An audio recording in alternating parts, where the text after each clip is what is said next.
Business in the 217 here on the WMAY morning news feed. And we love talking with Michelle Ownbey from the Springfield Business Journal each and every week to give us an idea of what's going on in the business community. Michelle, thanks for taking time with us. How are you? Good morning, Greg. Doing well. So we've got some exciting stuff happening when it comes to small business here in the community. And one of them concerns the Roost. Tell us what's going on here. Yes, they've had not only a relocation, but a little bit of a change to their business model as well. I actually just had a chance to chat with owner Rachel Bonney this morning. Monday was their soft opening in their new location at 315 Chatham Road, which is the former J Park space. You may recall that J Park's closed its boutique the end of last year when the owner retired. And Rachel Bonney, owner of the Roost, said she'd always been a big fan of J Park. She was familiar with the location because she had shopped there herself many times over the years. She'd had her downtown store for about 6 years, and prior to that, she was part of the Artist Co-op at Studio on 6th. But she said, last year was a tough year for a lot of retailers, including her. And of course, a lot of the state workers are still working from home. So she decided that if that was going to be the new trend, that she wanted to look at relocating her store closer to where a lot of her clientele live. So she is now open in the new spot at 315 Chatham Road. And that, of course, seems to be what a lot of businesses are doing, is the reevaluation of their business model, maybe even their location, especially after COVID-19 and the impacts on our economic behavior. Have you heard these similar types of reevaluations from the other businesses you talk to for the Springfield Business Journal?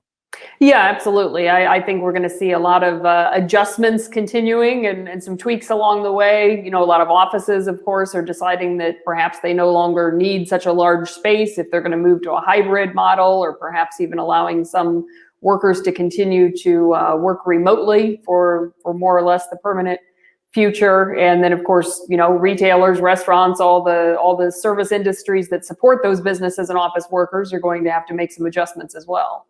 Talking with Michelle Ownbey. She's the publisher of the Springfield Business Journal here on the WMAY morning news feed. I'm Greg Bishop.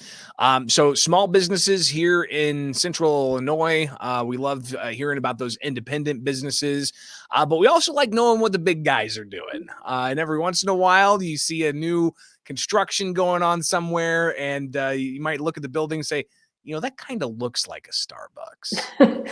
Right. And in this case, it turns out that building, it's being constructed, looks like a Starbucks.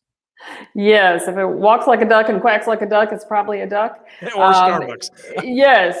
The new construction there at the corner of South Dirksen and Stevenson is indeed a Starbucks. It opened last week. And speaking of tweaks to business models, I thought this was kind of interesting. Starbucks used to encourage you to kind of come hang out and linger. They had their right. tables and free Wi-Fi and all that. And now their new model is just the opposite. It's really more focused on the drive-through traffic. So this is actually a smaller footprint.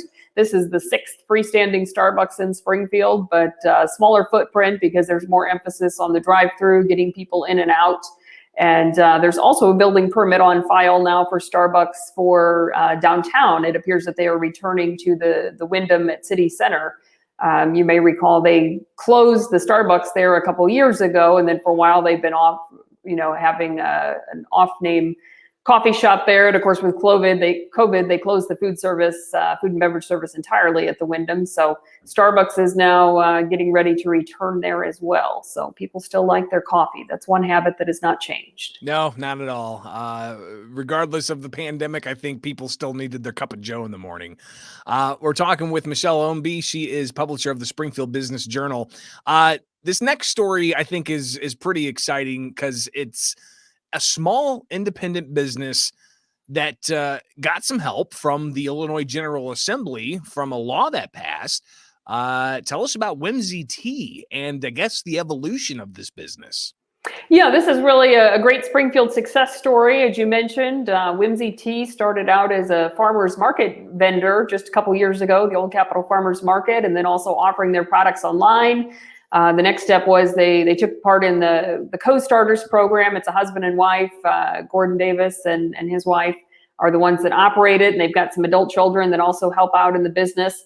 And they partnered with some local businesses like Three Twigs and other places. I believe Pieces at Bun Gourmet is another one that offers Whimsy Tea.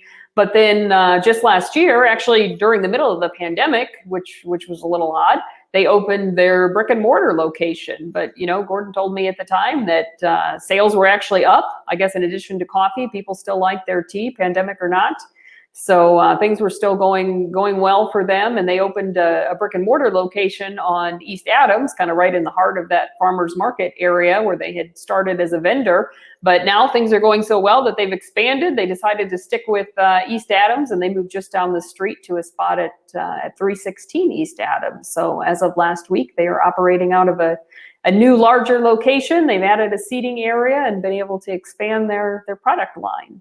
It's a pretty incredible story, and it really shows how if you've got a will, if you've got the spirit to serve the community and offer something that people want, there's going to be success. So good to hear about Whimsy Tea. Michelle Ownbey, publisher of the Springfield Business Journal, tell us how we can stay updated every week with the Springfield Business Journal. Well, if you don't want to miss out on anything, the best way is to get on our website, springfieldbusinessjournal.com, and sign up for Biz Bites. That's our weekly newsletter. It's free of charge, and it comes out every Wednesday afternoon with a roundup of what's happening in the business world. And of course, you can also sign up for the print edition as well, and make sure you get that delivered to your home or office every month. Michelle Ownbey, publisher of the Springfield Business Journal, on the WMAY Morning News Feed. Have a great week. Thanks, Greg.